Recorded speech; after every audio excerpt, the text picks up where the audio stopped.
안녕하세요. 최승윤 작가입니다. 오늘은 주식시장에서 가장 화제가 되고 있는 상법 개정에 대해서 이야기를 해보겠습니다. 물론 지금 우리나라 국장이 안 좋은 게, 요것뿐만이 아니라 최근에 터진 계엄령 때문에도 엄청난 그게 있기는 하지만, 제가 지금 그런 얘기를 하기에는 좀 부적절할 테니까. 그리고 제가 바로 그 충암파입니다. 충암 나와서 이득 본 건 하나도 없는데, 어쨌든. 충암파라고 불려지더라고요. 권력 집단.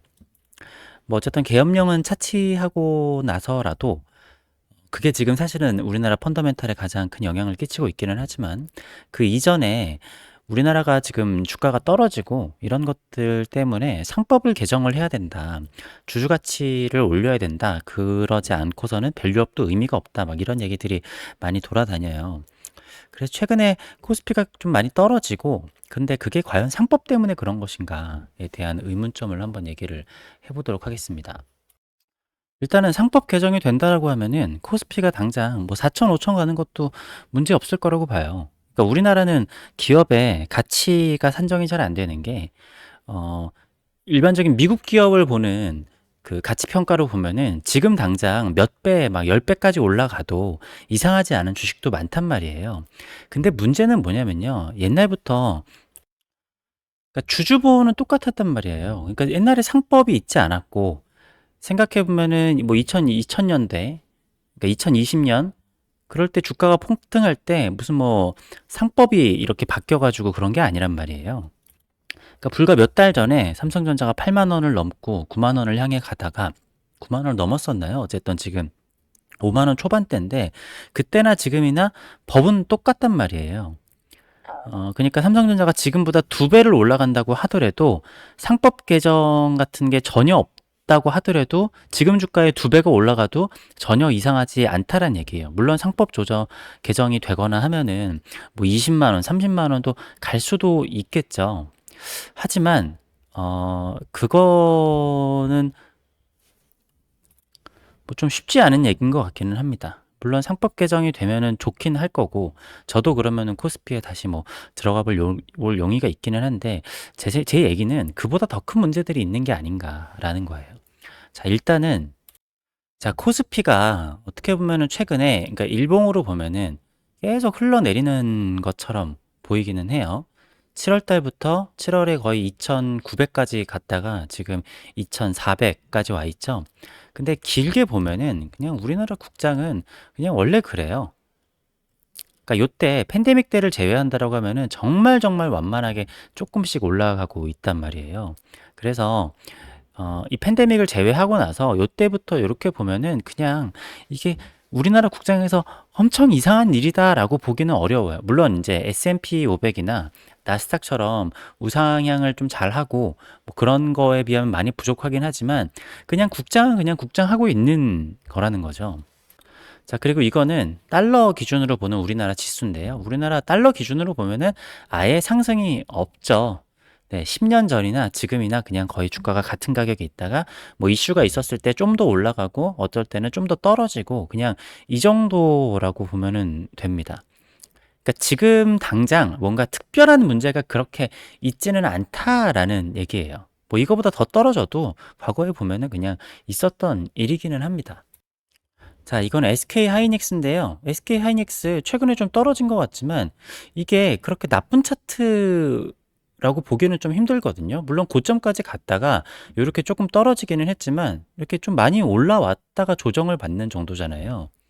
이게 보면은 이게 마이크론이에요. 미국의 마이크론인데 아, 거의 SK 하이닉스랑 주가가 그냥 비슷하게 움직이잖아요. 그냥 디램 가격에 그냥 연동되어 있는 그런 디램 반도체 기업의 주가가 그냥 비슷하네라고 보실 수 있습니다. 물론 삼성전자는 좀 다르긴 한데 그건 좀 이따 얘기할게요. AMD 주가를 봐도 AMD 주가도 그냥 하이닉스랑 비슷하죠. 자, 그래서 다시 하이닉스를 보면은 자, 하이닉스를 보면 얘가 국장이라서 어, 평가를 절하되어 있나라고 보면 그렇지는 않습니다. 그냥 SK 하이닉스를 펀더멘털에 따라가고 있는 거예요. 물론 상법 개정이 되면은 가치 평가를 더 받아서 뭐 두 배 이상 올라갈 수도 있겠죠. 그렇지만 이렇게 이 SK 하이닉스랑 마이크론 차트랑 비교를 해보면은 뭐 얘 움직임이 이상하다라고 보기는 조금 어렵습니다. 뭐 현대차 최근 차트인데 뭐 이렇게 보면은 그냥 올라갔다 내려갔다 올라갔다 내려갔다 하는 거니까 뭐 국장이라서 뭐 엄청 나쁘다라고 보기도 좀 어려운 것 같고요. 그 다음에 우리나라에서 뭐 상위권에 있는 유한양행 뭐 이런 것도 그냥 이렇게 펀더멘탈이 좋아져 올라갔다가 약간 조정을 받는 그런 거고. 그러니까 문제는 저희 나라, 그러니까 우리나라는 2차 전지랑 삼성전자라고 보거든요. 2차 전지가 올라갔다가 떨어졌는데 2차 전지랑 삼성전자가 차지하는 비중이 워낙에 크니까 2차 전지는 계속 흘러내리고 있죠. 근데 다른 뭐 LG 에너지 솔루션도 그렇고요. 근데 삼성 바이오로직스를 보면은 쭉 견고한 상승을 보여주고 있어요. 그리고 셀트리온도 뭐 이거는 뭐 요때 튀었다가 그런데 그냥 길게 봐서는 이런 식으로 물론 뭐 좋은 건 아니지만 그냥 일반적인 흐름을 보여주고 있습니다. KB금융 같은 경우에 이런 식으로 있고요. 이게 우리나라 지금 상위권 그것들을 제가 보여드린 거예요. 그러니까 제가 여기에서 드리고 싶은 말씀은 뭐냐면은 삼성전자랑 2차 전지 물론 그게 비중이 너무 커가지고 그렇기는 한데 어, 삼성전자랑 2차 전지를 제외를 하면은 나머지 것들은 뭐 국장이라서 엄청나게 떨어진다 이런 느낌은 사실은 아니라는 거예요. 그냥 평소랑 다름없는 분위기인데 그 와중에 삼성전자랑 2차 전지 때문에 그렇다. 네, 코스피는 예나 지금이나 지지부진한데 삼전 2차 전지를 빼면 그냥 평소와 다를 바 없다라는 얘기입니다. 자, 그러면 삼성전자랑 2차 전지는 왜 그런 거냐? 그러니까 이 삼성전자와 2차 전지 자체의 펀더멘탈에 문제가 있다라는 얘기죠. 일단 뭐 삼전은 다 아시다시피 HBM 실패가 굉장히 컸었죠. 그리고 회장이 계속 이렇게 불려다니면서 이번에도 또 뭔가 판결 받고 이런 회장의 리스크도 있고요. 그리고 스마트폰도 경쟁력이 약화됐죠. 최근에 이제 중국에서 만든 이런 폴더블 폰이나 이런 것들이 삼성폰보다 더 얇고 더 가볍고 더 성능이 좋은 뭐 이런 것들이 나왔어요. 물론 절대적인 성능은 삼성이 아직 좀 더 좋은 것 같기는 한데 전 세계 사람들이 봤었을 때는 곧 삼성이 지겠구나라고 생각을 하는 게 아닐까 싶습니다. 그래서 제가 말씀드렸지만 삼성그룹의 주력은 앞으로 삼성전자가 아니라 삼성 바이오로직스가 아닐까 싶어요. 네, 삼성전자랑 다르게 이 삼성 바이오로직스는 꾸준하게 뭐 이런 식으로 올라가는 모습을 보여주고 있습니다. 요게 이렇게 살짝 떨어지긴 했지만 뭐 사실 요 정도 가지고 지금 떨어졌다라고 보기도 참 애매하잖아요. 그러니까 우리가 삼성전자만 바라보지만 그냥 삼성그룹 전체를 보면은 자, 이게 코덱스 삼성그룹이란 ETF인데 그냥 이렇게 쭉 가요. 물론 이제 삼성 바이오로직스가 올라오고 삼성전자가 떨어지면은 물론 이렇게 전체적인 그룹의 주가는 떨어지기는 하지만 그래도 삼성 그룹으로 봤었을 때는 큰 문제는 없다. 문제는 삼성전자다. 그리고 2차 전지가 있는데 저는 물론 2차 전지 주주분들이 굉장히 많으셔서 물론 제 방송을 안 보시겠지만 안타까운 얘기지만 2차 전지는 저는 디스플레이랑 비슷하게 될 거라고 봐요. 자, 디스플레이가 10년에서 15년 전에 우리나라에서 다음 주력 산업은 디스플레이다라고 하면서 뭐 미래가 되면은 온 세상의 디스플레이를 지금보다 훨씬 더 많이 쓸 것이다. 보면은 그대로 이루어졌죠. 어, 뭐 차에도 디스플레이가 옛날보다 엄청 많이 들어가고 여기저기 보면 뭐 키오스크부터 해서 스마트폰 아니면은 막 패드부터 해가지고 디스플레이를 엄청나게 많이 쓰고 있어요. 사람들이 옛날에 예측을 한 것처럼 그래서 디스플레이 시장이 엄청나게 커졌고 LG 디스플레이랑 삼성 디스플레이가 전 세계에서 1, 2위를 우리나라가 다 먹고 있습니다. 그러니까 2차 전지처럼 2차 전지도 우리나라가 지금 기술력으로는 1등을 하고 있잖아요. 그렇게 하면서 2차 전지를 더 많이 쓰고 전기차가 더 많이 해서 그렇게 될 것이다 라고 하는데 그거랑 주가랑은 다른 문제라는 거예요. 그러니까 2차 전지가 이렇게까지 장밋빛 전망을 했었으면은 지금 주가가 엄청나게 올라야겠지만 자, LG 디스플레이를 보면은 주가를 보면은 뭐 아실 분들은 아시겠지만 이걸 아주 길게 봐볼까요? 주가가 그냥 맨날 흘러내리고 있죠. 요때 보면은 올라와서 이렇게 올라갔다가 다시 떨어졌다 올라오면서 이때 사람들이 우상향을 쭉 그릴 줄 알았을 거예요. 근데 희망 고문을 하면서 계속 떨어집니다. 저는 이게 약간 뭐 저 개인적인 생각인데 2차 전지의 미래라고 봐요. 그러니까 결국에는 디스플레이도 그냥 부품인 거잖아요. 그러니까 2차 전지 배터리도 그냥 배터리 부품인 거예요. 그러니까 이거를 아무리 잘 만들고 세계 1등을 하고 뭘 해봐야 어, 결국에 지금 돈을 버는 기업들은 머리가 되는 AI를 만들어서 머리를 쓰는 거지, 거기에 납품을 하는 부품을 만드는 기업들이 요즘에 주가가 올라가는 세상이 아니란 말이에요. 그렇기 때문에 저는 2차 전지가 실제로 우리나라가 세계 1등을 하고 2차 전지가 훨씬 더 많이 쓰고 그럴 수 있을 거라고 생각을 합니다. 하지만 디스플레이처럼 저는 2차 전지의 주가는 LG 디스플레이처럼 되지 않을까라는, 뭐 저는 개인적으로 그렇게 생각을 해요. 그래서 어쨌든 둘 다 전망이 좋지 않다. 그게 우리나라 코스피를 끌어내리고 있는데, 전체적으로 보면은 이거를 길게 봤었을 때 우리나라 코스피를 쭉 보면은 그렇게까지 떨어진다고 보기도 어렵다. 자, 그래서 저는 더 직접적인 원인이 세 가지가 있다라고 봅니다. 자, 첫 번째는 인구 문제입니다. 자, 이거는 3프로에서 탐리라는 투자자가 나와서 하는 얘기인데요. 이 사람이 얘기하는 그 시장을 움직이는 원칙 중에서 가장 간과되는 것은 바로 인구 구조의 변화라는 거죠. 그래서 이거는 정책보다 더 중요한 요소라고 생각을 하는데, 그러니까 인구가 사실은 경제에 미치는 영향이 굉장히 크다라는 거예요. 근데 우리나라는 2022년인가요? 언젠가부터 인구가 감소하고 있죠. 그러니까 인구가 가장 큰 폭으로 감소하는 국가가 주가가 올라갈 수 있는가라는 거예요. 자, 물론 제가 앞서서는 뭐 우리나라 코스피는 그냥 옛날이나 지금이나 지지부진하다라고 했잖아요. 근데 지지부진하는 데다 투자를 하는 게 아니라 올라가는 데다 투자를 해야 될 텐데, 앞으로 뭐 저도 좀 코스피를 더 안 좋게 보는데, 어쨌든 전 세계의 경제를 투자를 하는 사람들이 인구를 가장 큰 요소로 보는데, 인구가 감소하고 있는 국가의 주가가 올라갈 수 있을 것인가? 단기적인 상승은 있을 수 있겠죠. 하지만 장기적인 상승은 불가능하지 않을까. 그러니까 물론 우리나라 국장하시는 분들은 단기만 보시는 거 알고 있어요. 그러니까 이거 왜 이가 단기 투자로 보고는 거는 알고 있는데, 장기적으로는 우상향하는 것이 불가능한 것이 아닌가. 자, 그리고 두 번째는, 네, 이제는 개미들이 국장을 떠난다라는 거죠. 국장을 떠나서 환율도 계속 올라가고 하니까 지금 우리나라 사람들이 서학개미들의 미국 주식 보유 규모는 지난 4일 1,091억 달러, 약 154조 원으로 역대 최대치를 갱신을 했다. 근데 이게 늘어나는 폭이 지난해에는 680억 달러였는데 60.4%가 급증했다. 라는 겁니다. 그리고 국내 증시의 대기 자금은 급감했다.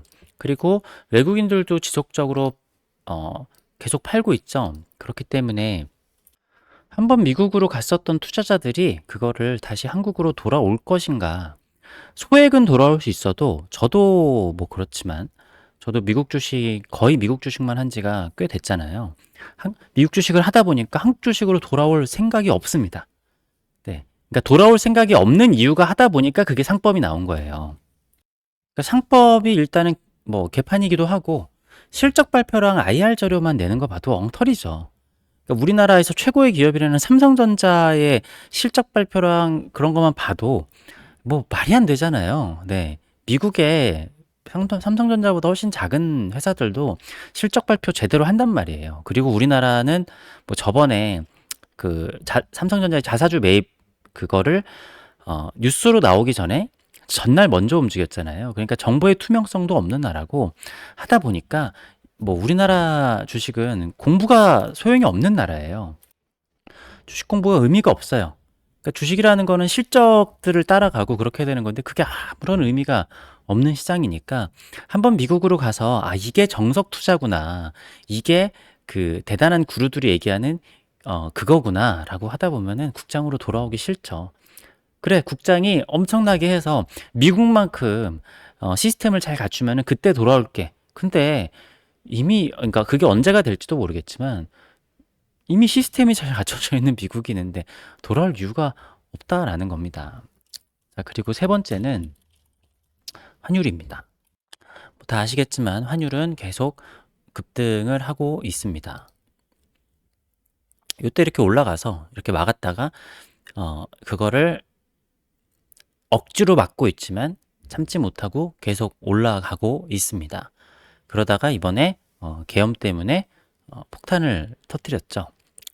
그러니까 뭐 여기서 그러니까 환율이라는 거는 여러 가지 때문에 그렇죠. 앞서서 얘기한 것들이랑 복합적입니다. 그러니까 인구 문제도 있고, 제가 인구 문제가 왜 우리나라 원화 가치 하락이랑 연결되는지는 굉장히 많이 말씀을 드렸어요. 우리나라에서만 쓸 수 있는 상품권인데 상품권을 쓸 수 있는 가게 자체가 줄어드는데 이 돈의 가치가 유지가 될 리가 없죠. 그리고 개인 투자자들도 계속 이탈하고 있으니까 지금 연기금만 계속 국내 주식을 사면서 네, 엄청난 돈을 쏟아 부으면서 환율을 방어를 하고 있는데 그게 과연 언제까지 가능할 것인가? 그리고 환율이 지속적으로 장기 우상향을 한다라는 게 보이죠. 우리나라의 돈 가치가 떨어지고 이게 미국 달러랑만 그런 게 아니라 전 세계 돈에 비해서도 우리나라 원화 가치가 떨어지고 있어요. 심지어는 태국 막 이런 나라들에만 봐도 제가 1년 전에 갔을 때보다도 10% 이상 네, 태국 돈이 비싸졌습니다. 한국 돈이 가치가 떨어졌다라는 거죠. 근데 이게 장기적인 추세적으로 그러고 있는 것 같다란 말이에요.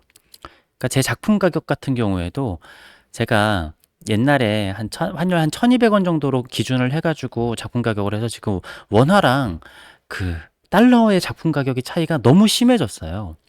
그래서 그것만 맞춰도 국내에서는 작품 가격이 너무 비싸지는, 그러니까 사람들이 봤을 때 갑자기 왜 이렇게 올라 막 이런 느낌이 들 수도 있을 정도로 너무 심해졌습니다. 그래서 저는 내년에 제 작품 가격을 달러 가격 1350원으로 계산을 해서 지금 맞추려고 하고 있는데 그것도 안 될 것 같아요. 지금 다들 1450원까지 가는 거는 기정사실로 하고 있습니다. 자, 물론 여기서 정치적 불안정도 있죠. 그러니까 우리나라는 애초에 그 남북한 관계가 있기 때문에 되게 불안한 곳인데 그래도 정치가 굉장히 안정되어 있고 굉장히 민주적인 국가다라는 것 때문에 외국에서 높이 사는 게 있었는데 이번에 그 계엄 때문에 그 뭐라고 할까? 우리나라의 유일한 장점마저도 네, 사라져 버리는 그런 듯한 느낌이 있죠. 네. 네. 아무튼 어 저는 우리나라의 미래를 굉장히 어둡게 봅니다. 음, 제가 한 1년 전? 아니, 1년이 안 됐나? 어쨌든 제가 후배한테, 저는 우리나라가 동남아처럼 될 것 같다. 이런 얘기를 했어요. 동남아까지는 아닐 수도 있는데, 왜냐면 우리나라는 기본적으로 교육열이 높고, 어떤 정권이 들어서더라도 교육에 대해서 그거를 건드리지는 않는단 말이에요. 그러니까 군사 독재 시기에도 교육은 시켜야지라는 게 우리나라의 기본 그 베이스였기 때문에 그 정도까지는 아닐 거라고 생각은 하지만 근데 뭐 교육을 시킬 사람 자체가 없는데 네. 어떻게 보면 동남아보다 더 안 좋아질 수도 있을 것 같기도 하고 모르겠습니다. 그러니까 잘 됐으면 좋겠어요. 잘 됐으면 좋겠는데 제가 봤을 때는 전망이 너무 어두워요. 잘 될 구석이 하나도 보이지 않습니다. 그래서 상법이 아무리 개선이 된다고 하더라도 발전되는 곳에 투자를 하지 투자자들은 저기가 뭐야 더 이상 발전이 없는 곳인데 뭐 그냥 상법이 개정됐다고 해가지고 한다? 물론 그럴 수도 있어요. 초반에 얘기했듯이 지금 당장 삼성전자가 지금 주가에 뭐 두세 배 가도 저는 이상하지 않다고 봅니다. 아마 삼성전자가 미국에 상장되어 있었으면은 지금보다 시가총액이 훨씬 더 컸을 거라고 봐요. 네. 실제로 그렇잖아요. 쿠팡 같은 것도 보면은 말도 안 되는 시가총액이죠. 처음 상장했을 때 뭐 100조 이상 가치를 받았었잖아요. 지금 더 성장을 했음에도 지금 아마 기업 가치가 60조 원 정도 될 텐데 삼성이 미국에 상장했었으면은 훨씬 더 큰 기업이 됐었겠죠. 어쨌든 뭐 제가 오늘 하고자 한 얘기는 다들 상법 개정해서 상법 개정만 되면 모든 거가 해결되는 것처럼 사람들이 요즘에 얘기를 많이 하는데 물론 상법 개정이 되는 게 굉장히 중요하다라고 봐요. 중요하지 않다라는 얘기가 아니라 삼성전자가 지금보다 2배의 가격을 가는 거는 상법 개정이 없을 때도 9만 원, 10만 원은 간 적이 있다란 얘기예요. 그러니까 그 정도까지 가는 거는 상법 개정이랑은 사실 큰 관계가 없다. 그리고 애초에 그냥 전반적으로 전부 다 저평가가 되어 있는데 상법 개정이 되면은 이렇게 고평가를 받을 수는 있겠지만 아까 보여드렸던 SK 하이닉스랑 그냥 마이크론의 차트 비교를 보면은 그냥 삼성전자랑 2차 전지가 그 기업 자체들의 펀더멘탈이 좋지 않아 가지고 주가가 이렇게 급락을 한 거지. 다른 것들은 그냥 자기 펀더멘털대로 주가가 지금 가고 있다. 그러니까 고려 아연이나 뭐 이런 거 말고요. 그러니까 삼성전자 일봉을 보면은 88,000원에서 지금 54,000원까지 이렇게 완전 잡주처럼 급락을 했는데 그러니까 얘가 근데 시가총액이 우리나라에서 굉장히 큰 그거를 차지하다 보니까 국장이 전부 다 그러는 것 같은데 어떻게 보면 얘랑 2차전지만 그러고 나머지들은 그냥 평소랑 별다를 바가 없다. 뭐 그런 얘기입니다. 네. 근데 저도 상법 개정이 됐으면 좋겠고 여러 가지 우리나라에 좋은 일들이 많았으면 좋겠는데 근데 좋은 일들은 안 생기고 좋은 일들에 대한 기대감도 점점점 사라지고 있어요. 네. 그래서 제가 항상 제 채널에 많이 얘기하지만 달러를 많이 사놔야 됩니다. 달러도 많이 사놓고 달러가 없으면 코인이라도 사놔야 돼요. 네. 코인도 뭐 제가 올렸던 영상 보시고 지금 사는 거는 아니고 어쨌든 좋은 기회 잡아가지고 사시면 좋을 것 같습니다. 그래서 사실 요즘에 워낙에 미국 주식 사신 분들이 많기 때문에 환율이 올라갈 때 오히려 입꼬리가 쓱 올라가신 분들도 계실 거예요. 어쨌든 긴 영상 봐주셔서 감사합니다.